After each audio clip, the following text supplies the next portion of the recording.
On July 25th, 2022, Gaylon Tootle was interviewed by the Save My Vote production team in Washington, D.C. He spoke about his journey into advocacy and his high hopes for the future. We present this video as a tribute to him and an inspiration to all those whose torches will continue to carry the light. September 13th, 2022. Dear Miss Bell Tootle, please accept my deepest condolence for the loss of your beloved husband, Gaylon. I was saddened to hear the news of his passing. Gaylon exemplified what it meant to be a dedicated leader and a passionate advocate for civil rights. His commitment to voting rights for Americans with disabilities and people of color will live on through the countless lives he impacted and uplifted. Gaylon will continue to be an inspiration to those of us who work toward equity and fight injustice in all its forms. I am so grateful to have had the chance to host Gaylon at the 88 reception at the Vice President's residence this past summer. May the joy and love that you shared carry you through this time.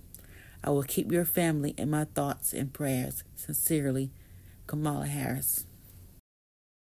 My name is Gaylon Tootle. I was born in Tootle County, Georgia, a little small town in southeast Georgia, right outside of Savannah and Hinesville, Georgia. I was the third oldest of 6 children. My younger brother, along with myself, we were both born with the congenital cataracts. Our parents were both blind, and they ran a very strong, very structured household. We were probably considered one of the hippest families in the neighborhood because we always had food, and my mother and father, they would feed the kids in the neighborhood. We never had a meatless meal, none of the things that you would hear the kids talk about in the neighborhood. My dad did all of that stuff to help provide for his family. I watched my father, who was a very strong advocate. He was the guy in the neighborhood that if someone wanted a government housing home over in what we call the projects, they would call my father and ask my father, would he recommend to Miss Kicklighter whether or not they could get a house? And if he did it, they got the house. So he had that type of power. He led the community as it came to advocacy. And when I think about how Daddy and King them done it back then, you know, sometimes it's inspiring, and I even get inspired today. I've been a black Muslim, I've been, you know, a 5%er, I've been all of those things, but I finally found this, and what I really wanted to say about saying this is we have to stay motivated. Rev Up Georgia is an affiliate of the American Association with People with Disabilities. We are a group of volunteers. We're made up of self-advocates, disability rights organizations, allies, like-minded thinking folk, and anybody who wants to see positive change. We feel that we're a great cross-section of society because we have, you know, all of the disabilities under one roof, and we get together and we advocate for the changes that we want to see. I do also want to give a shout out to my brother Tootle, Stancil Tootle, who does the Tuesdays with Tootle, which is a very important arm of Rev Up. He brought me in, and I've been working in it ever since. We, as a disabled community, we understand that while voting rights is at the top of our things that we have to take care of, we also understand that we need to live well in our communities. Everything in my orbit is a drill down on advocacy for my community. And my early life prepared me for this. I've been in it for a long time. And I was talking to some people earlier, and we were talking about, you know, movements and how movements work. You know, first of all, we have to understand that there are a couple of things about a movement. Well, a movement and a moment. And, you know, we get out here and we do these things. We're fighting for voter rights, and we show up at one event. That's a moment. Now, movement is when we show up for 90% of the events, where we have to sacrifice. A movement requires sacrifice. And that's what we do here in Rev Up Georgia.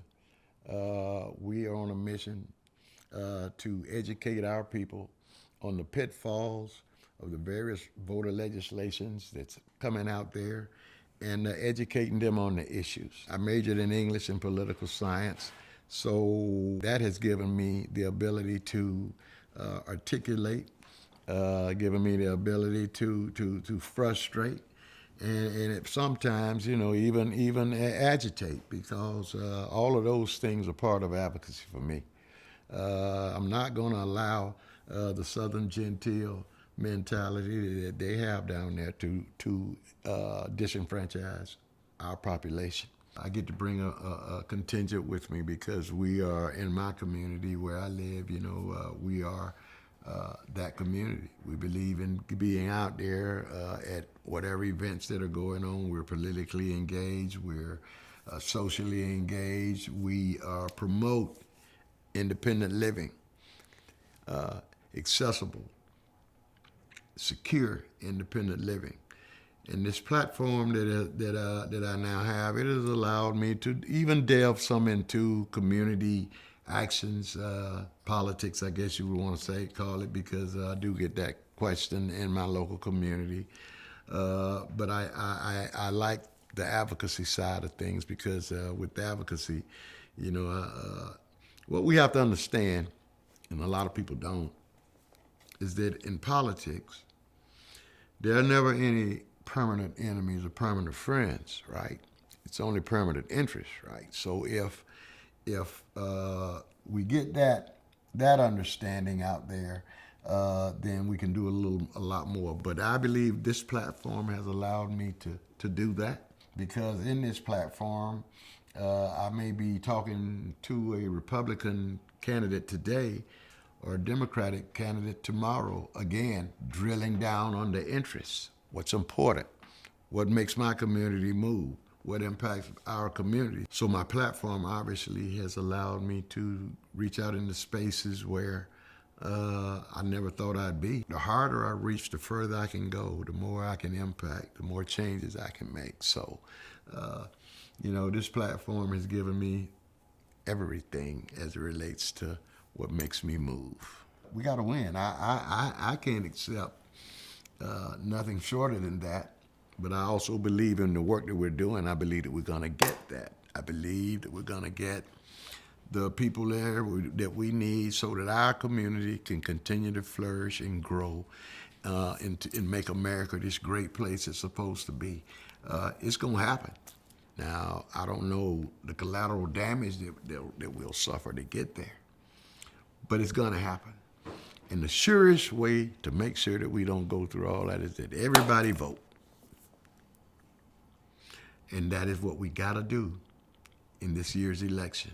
The movement for me has made all the difference in the world, because now I don't ever see myself not working. I'm not going to pass nobody my torch, but I'll light yours for you, so that when it's over for me, I'll just fade on out and you'll be there to take over, because that is how Rev Up Georgia is going to be successful.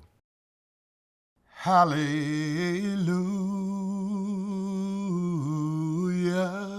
well, hallelujah.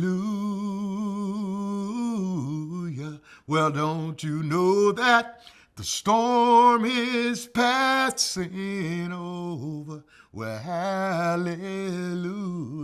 If you miss me down here, don't worry about me, 'cause I'll be up there. Well, don't you know that the storm is passing over?